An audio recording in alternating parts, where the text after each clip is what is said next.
Good morning, dear students of BA final year. You are connected with Satpal Verma from Department of English, Government National College Sirsa. आज हम literary terms का last part complete करने जा रहे हैं। Today we shall discuss at least 6 to 7 literary terms, and we are discussing the important literary terms which are important in a sense from examination point of view. So let's start. Plot construction, plot और action. According to Aristotle के मुताबिक अनुसार plot is as नहीं is है, plot is the first essential of drama. Means plot is the most important thing of drama. Plot is the arrangement of events and incidents in the action of the play. Plot क्या होता है? घटनाओं का, events का एक arrangement होता है इन the action of the play, play के एक्शन में, इन सच वे, इस तरीके से, that they get organised into an artistic unit, कि वो एक कलात्मक एक यूनिट लगती है। सारी घटनाएं, सारा एक्शन इस तरह से उसमें जुड़ा हुआ है कि एक इकाई लगता है वो। The unity of the plot is the result of necessary relationship and order among the events. और किसी भी प्लॉट की यूनिटी इस पर डिपेंड करती है कि प्ले के अंदर जो डिफरेंट इवेंट्स हैं वो आपस में जुड़ी हुई हो, उनका एक ऑर्डर हो। दिस अरेंजमेंट ऑफ इवेंट्स, और यदि इनका अरेंजमेंट अच्छा होता है तो ये प्रोड्यूसेस द डिज़ायर्ड ट्रेजिक और कॉमिक इफेक्ट, तो ये हास्य या त्रासदी संबंधी इफेक्ट पैदा करती हैं। There are two kinds of plots, और प्लॉट्स दो प्रकार के होते हैं, simple plot and complex plot. इतना ये काफ़ी रहेगा। फिर है characters. Characters means a character is an imaginary person, एक काल्पनिक पर्सन होता है, who takes parts in the action of a play, जो प्ले के एक्शन में पार्ट करता है। इन ए प्ले के अंदर the characters reveal themselves mainly through dialogues, अपने आप को डायलॉग्स के थ्रू वो रिवील करते हैं, प्रकट करते हैं। Means they reveal their character, they reveal themselves whether they are good or bad through dialogues action.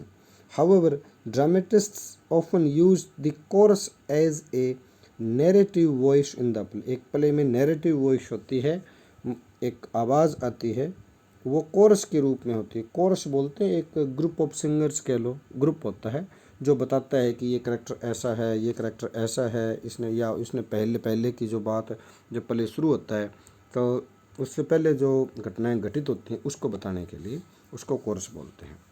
Number 3 is protagonist. Protagonist बोलते हैं हीरो को, मेन करेक्टर को।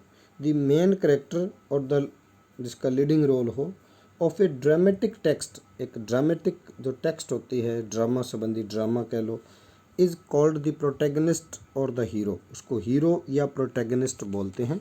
All the characters in A drama में जो सारे जो करेक्टर्स होते हैं आर इंटरडिपेंडेंट, वो एक दूसरे पर निर्भर होते हैं, and help characterise each other, और एक दूसरे को करेक्टराइज करते हैं, एक दूसरे की विशेषता बताते हैं। मान लो कोई किसी की बुराई करता है, कोई अच्छाई करता है, वो बताता है कि वो करेक्टर ऐसा है, उसने ऐसा किया, इस तरह ये करेक्टराइज हो गया।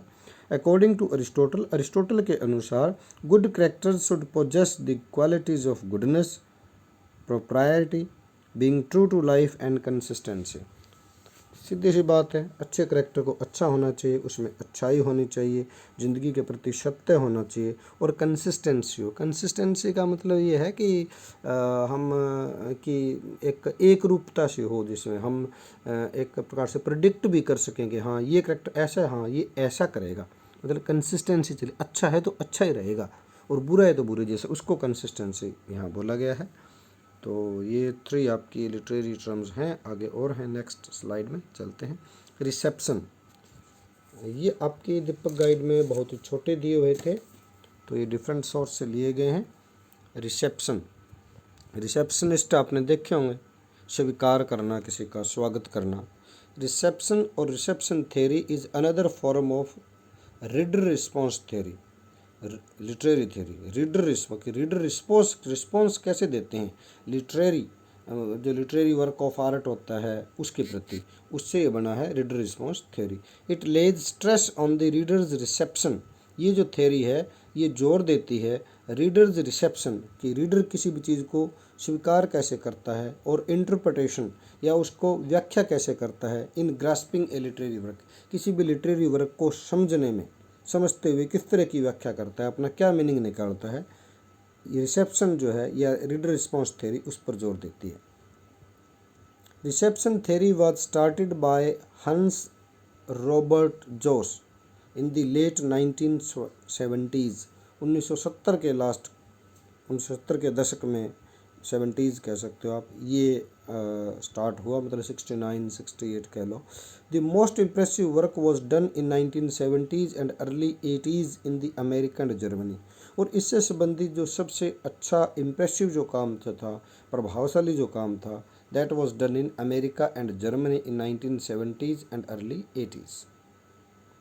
इन सम यूरोपियन कंट्रीज आल्सो, कुछ यूरोपियन कंट्री में भी some noticeable work was done, कुछ अच्छा काम हुआ जिसको नोटिस किया गया। रिसेप्शन और reception theory found one of its main proponents, proponent बोलते हैं सपोर्टर को, proponent in the cultural theorist, एक सांस्कृतिक थ्योरिस्ट था Stuart hall, who in 1973 first propagated प्रचार करना it in is essay encoding and decoding in the television discourse, ये उसका ऐसे था, इस ऐसे में उसने रीडर रिस्पॉन्स थ्योरी को प्रोपगेट किया, प्रचार किया।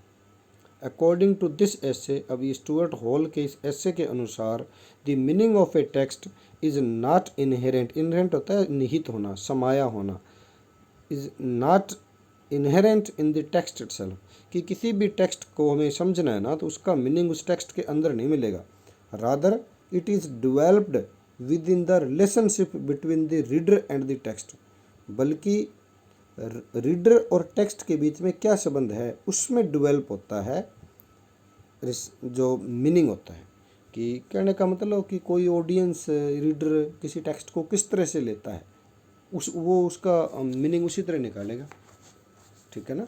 तो ये बात कहना चाहता है, इजी है वैसे ज़्यादा, कुछ एक लाइंस आपको अजीब लगे तो थोड़ा सा बड़ा ही सिलेक्ट किया हमने, तो आप इसमें एक दो लाइन छोड़ भी सकते हो। Stage craft, stage craft dear students, आजकल जो स्टेज पर जो सब चीज़ें होती हैं वो सारी स्टेज क्राफ्ट ही होती है, उसकी सारी जितनी तैयारियाँ होती हैं, तो पढ़ते हैं इसको। The technical aspect of video production, film and theatre, film हो, थिएटर हो या कोई वीडियो बनाया जाता है, उसके जो टेक्निकल पहलू होता है इज नॉन एज स्टेज, उसको स्टेज क्राफ्ट बोला जाता है। भाई बहुत लंबी टर्म है। अंडर दिस कम जाएगा, उसके अंडर क्या क्या आते हैं, डिज़ाइनिंग होती है उसमें,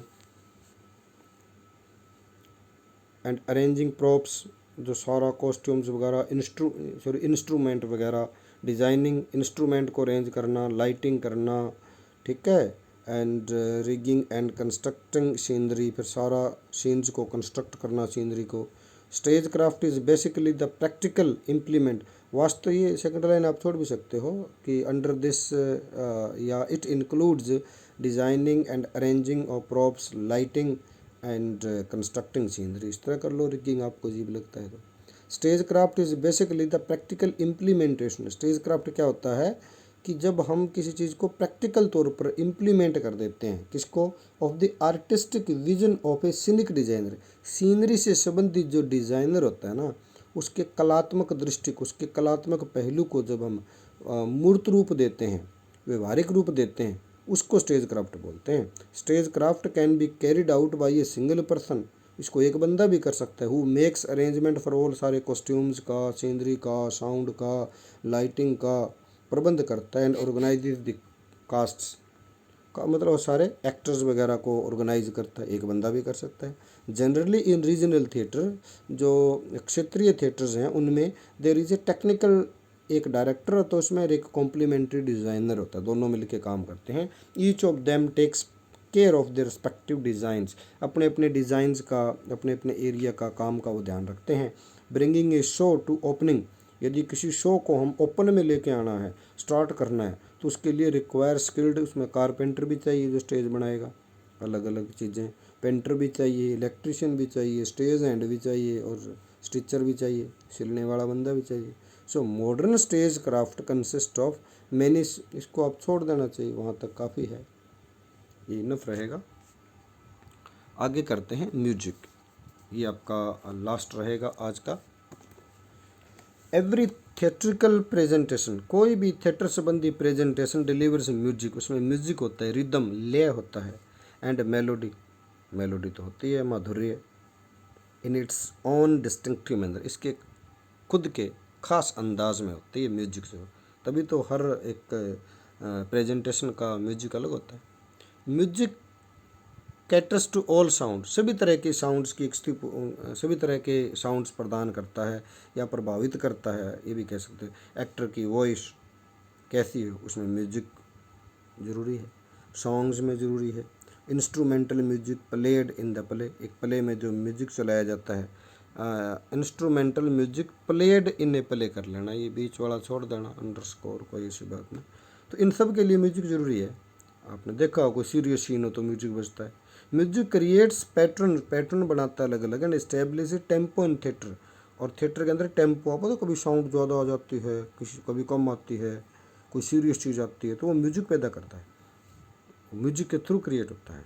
the musical notes and songs, musical note हैं और सॉन्ग्स जो हैं वो कैन बी यूज्ड, उनका प्रयोग किया जाता है। म्यूजिकल नोट, अलग अलग म्यूजिक बजना, फिर गीत बजना, ये ये can be use to push का आगे धकेलना, प्लॉट को यानी मुख्य कहानी को आगे धकेलने के लिए, and to move the story to a higher level of intensity, intensity मतलब हायर लेवल पर पहुंचाने के लिए, पूरी इंटेंसिफाई करने के लिए, मतलब कोई भावना का कोई ऊपर ऊपर तक लेके जाना है किसी भी चीज़ को, मान लो ट्रेजिक इफेक्ट डालना है तो अंत तक लेके जाने के लिए म्यूजिक का बहुत बड़ा योगदान। आपने अलग अलग सीन्स देखे होंगे जिसमें म्यूजिक का कितना ज़बरदस्त योगदान होता है। द कंपोजर, संगीतकार, एंड द लिरिसिस्ट, और गीतकार, work together with playwrights to strengthen the themes and ideas of the play, play का जो मुख्य आइडिया है, उसके विचार है, उसको ताकत प्रदान करने के लिए गीतकार और संगीतकार दोनों का योगदान होता है। करेक्टर्स पैशन, अलग अलग जो पात्र हैं उनकी पैशंस हैं, उनकी फियर्स हैं, उनकी डिज़ायर हैं, can be effectively convey to audience through lyrics and music, उनमें लिरिक्स और म्यूजिक का, गीत का, म्यूजिक का, टोन का, ऑडियंस करेक्टर की भावनाओं को, उनके डर को, उनकी इच्छाओं को सही ढंग से समझ सकें, इसके लिए गीत और संगीत दोनों चाहिए भाई। उसके बगैर आजकल आपने देखा होगा, मान लो कोई सीरियस सीन है या कोई किसी का कत्ल कर रहा है तो अलग अलग सी आवाज़ बजने लग जाती है, ये क्या होता है? म्यूजिक होता है। चाहे म्यूजिक को बैकग्राउंड म्यूजिक बज रहा है, चाहे वैसे बज रहा है, तो इन चीज़ों का आपने ध्यान रखना है। तो डियर स्टूडेंट्स, आपको आज ये टॉपिक आपका कंप्लीट है, और आगे हम मर्चेंट ऑफ वेनिस जो है उसके क्वेश्चंस की तरफ हम एक्सप्लेन करेंगे, क्वेश्चंस वो जिनकी समरी आपको ऑलरेडी ग्रुप्स में शेयर होंगी, नहीं तो मैं दोबारा शेयर कर देता हूँ।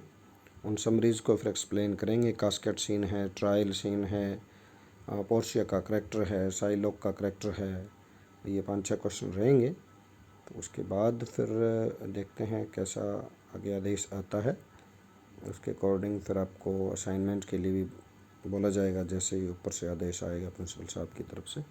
तो thank you, all the best, keep watching. So thank you, thanks for watching, all the best.